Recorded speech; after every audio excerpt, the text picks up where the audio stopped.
బాచుపల్లి మహేంద్ర యూనివర్సిటీలో డ్రగ్స్ కలకలం సృష్టించింది. 1.15 కేజీల గంజాయితో పాటు 47 గ్రాముల ఓజీ డ్రగ్స్ సీజ్ చేసింది ఈగల్ టీం. 2 యూనివర్సిటీ విద్యార్థులతో సహా 4గురిని అరెస్ట్ చేశారు. మల్నాడు రెస్టారెంట్ కేసు దర్యాప్తులో బయటపడిన లింక్ ఆధారంగా ఈగల్ టీం రైడ్ చేసింది. మారుతి కొరియర్స్ ద్వారా డ్రగ్స్ రవాణా చేస్తున్నట్టుగా గుర్తించారు. నైజీరియాకు చెందిన నిక్ ఢిల్లీ నుంచి MDMA పిల్స్ సరఫరా చేస్తున్నట్టుగా పేర్కొన్నారు. మహీంద్రా యూనివర్సిటీ విద్యార్థులు భాస్కర్, దినేష్ పేమెంట్స్ చేసి MDMA తెప్పించారు. క్వేక్ అరేనా పబ్లో డ్రగ్స్ ను వినియోగించారు. సుమారు 50 మంది విద్యార్థులు డ్రగ్స్ కొనుగోలు చేసినట్టుగా పేమెంట్ ఆధారాలతో గుర్తించారు. ఢిల్లీ, గురుగ్రామ్ నుండి ఓజీ వీడ్, బీదర్ నుంచి గంజాయి తెప్పించుకున్నారు విద్యార్థులు.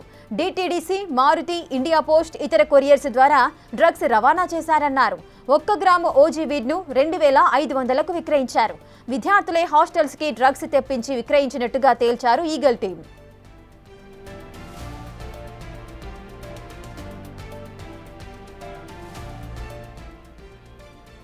ఇక ఈ కేసుపై బిగ్ టీవీతో నార్కోటిక్ SP రూపేష్ ఎక్స్క్లూజివ్ గా మాట్లాడారు.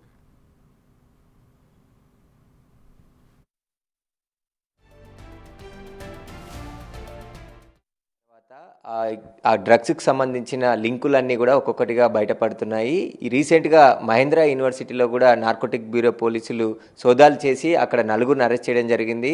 కిలోకి పైగా గంజాయి కూడా స్వాధీనం చేసుకున్నారు. దీనికి సంబంధించి మనతో మాట్లాడడానికి ఈగల్ టీం SP రూపేష్ ఉన్నారు. ఒకసారి మాట్లాడదాం. సార్, అసలు మహేంద్ర యూనివర్సిటీలో గంజాయి ఎలా సరఫరా చేస్తున్నారు, ఎక్కడి నుండి వస్తున్నట్టు గుర్తించారు?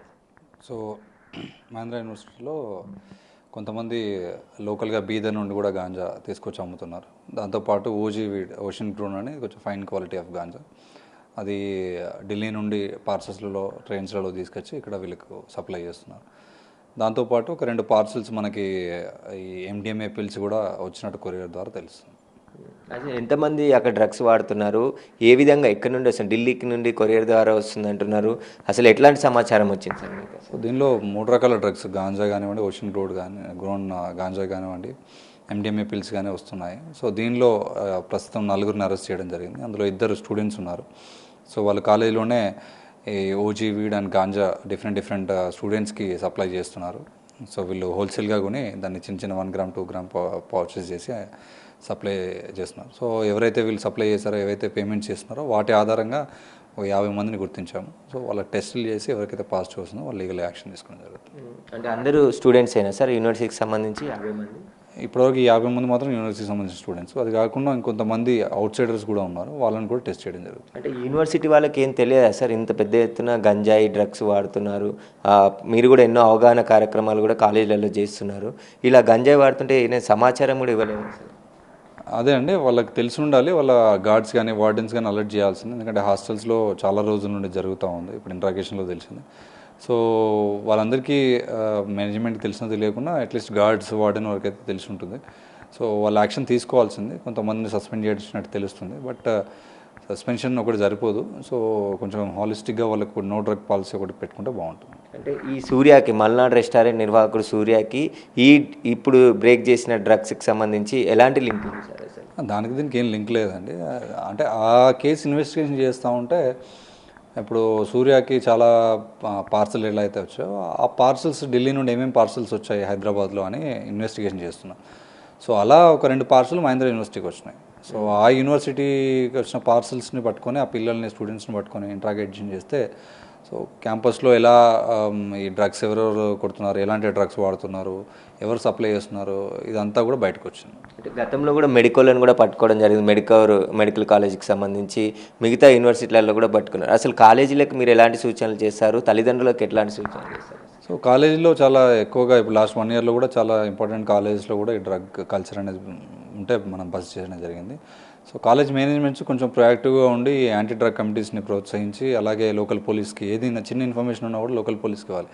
అంతేగాని ఎవరైనా ఒక అబ్బాయి గాంజాయి తాగుతూ పట్టుబడితే సస్పెండ్ చేసి ఎవరికి తెలియదు కదా అనుకోవద్దు. ఎందుకంటే ఒక వ్యక్తి చేస్తున్నాడు అంటే అతను చుట్టూ 10 మంది చేసి ఉంటారు. సో మీరు అవేర్నెస్ ప్రోగ్రామ్స్ కానివ్వండి, పోలీసులు ఇన్వాల్వ్ చేస్తే, పేరెంట్స్ ఇన్వాల్వ్ చేస్తే డెఫినెట్లీ ఇట్లాంటి సమస్య రాకుండా ఉంటుంది. అసలు మల్నాడు రెస్టారెంట్ కేసులో ఎంతమంది అరెస్ట్ అయ్యారు? నిన్న గచ్చిబౌలిలో జరిగినటువంటి ఒక అపార్ట్మెంట్లో కూడా రైడ్ చేసి జాయింట్ ఆపరేషన్ చేసినట్టు, దానికి కూడా లింక్ ఉంది అంటున్నారు. సో దానిలో ఆల్రెడీ 12 మందిని అరెస్ట్ చేయడం జరిగింది. అది కాకుండా అందులో ఒక అబ్స్కాండింగ్ అక్యూజ్ విక్రమ్ రెడ్డి అని ఇప్పుడు కొండాపూర్ గచ్చిబౌలి కేసులో అరెస్ట్ అయ్యాడు. సో దానిలో ఇప్పుడు పీటీ వారెంట్ వేయడం జరుగుతుంది. నీలిమ అనే మహిళ కూడా అరెస్ట్ అయినట్టు తెలిసింది. ఆమె కూడా ఈ మల్నాడు కేసులో ఉంది. లేదు ఈ కేసులోనే ఉంది, గచ్చిబౌలి కేసులోనే ఉంది. ఇంకా మొత్తం మల్నాడు దాంట్లో ఎంతమంది పరారు ఉన్నారు సార్? మల్నాడు కేసులో ఇప్పుడు ఓన్లీ నైజీరియన్స్ ఉన్నారు, వాళ్ళని కూడా పట్టుకుంటుంది. ఈ నిక్కీ ఎవరు సార్? నిక్కీ అయినా వీరందరికీ సప్లై చేస్తున్నట్టు ఢిల్లీ నుంచి అని చెప్తున్నారు. నిక్ నెంబర్ ఉంది, ఎవరైనా వాట్సాప్లో అతనికి మెసేజ్ పెడితే అతను డిఫరెంట్ కొరియర్ సర్వీసెస్ నుండి పార్సల్ పంపిస్తున్నాడు. సో దీనిలో కూడా 2 పార్సల్స్ వీళ్ళకి వచ్చాయి. సో ఫర్దర్గా ఇన్వెస్టిగేషన్ చేస్తున్నాం, సెంట్రల్ ఏజెన్సీస్తో మాట్లాడి కూడా చేస్తున్నాం. ఇంకా పాత అఫెండర్స్ కానీ హైదరాబాద్లో డ్రగ్స్ సరఫరా చేసినా కానీ వాడినా కానీ వాళ్ళకి మీ తరపున ఎలాంటి హెచ్చరికలు చేశారు? ఒకటే అండి, ఇప్పుడు చాలామంది డ్రగ్ పార్సల్స్ తెప్పించుకుంటున్నారు. ప్రతి ఒక్కరి ఇన్ఫర్మేషన్ కూడా మా దగ్గర ఉంది. ఇప్పుడు అన్ని డ్రగ్ పార్సల్స్ ఎన్ని వచ్చాయి హైదరాబాద్కి, డిఫరెంట్ నుండి నైజీరియన్స్ నుండి ఎవరెవరు తెప్పించుకుంటున్నారన్న డేటా కూడా ఉంది. సో స్లోగా అందరినీ కూడా ఎగ్జామిన్ చేయడం జరుగుతుంది. ఎవరైతే డ్రగ్స్ తెప్పించుకున్నారో డెఫినెట్లీ వాళ్ళ మీద కేసులు పెట్టడం జరుగుతుంది. అంటే ఈ యూనివర్సిటీ విద్యార్థులు పబ్బులలో కూడా డ్రగ్స్ పార్టీలు చేసుకున్నట్టు సమాచారం.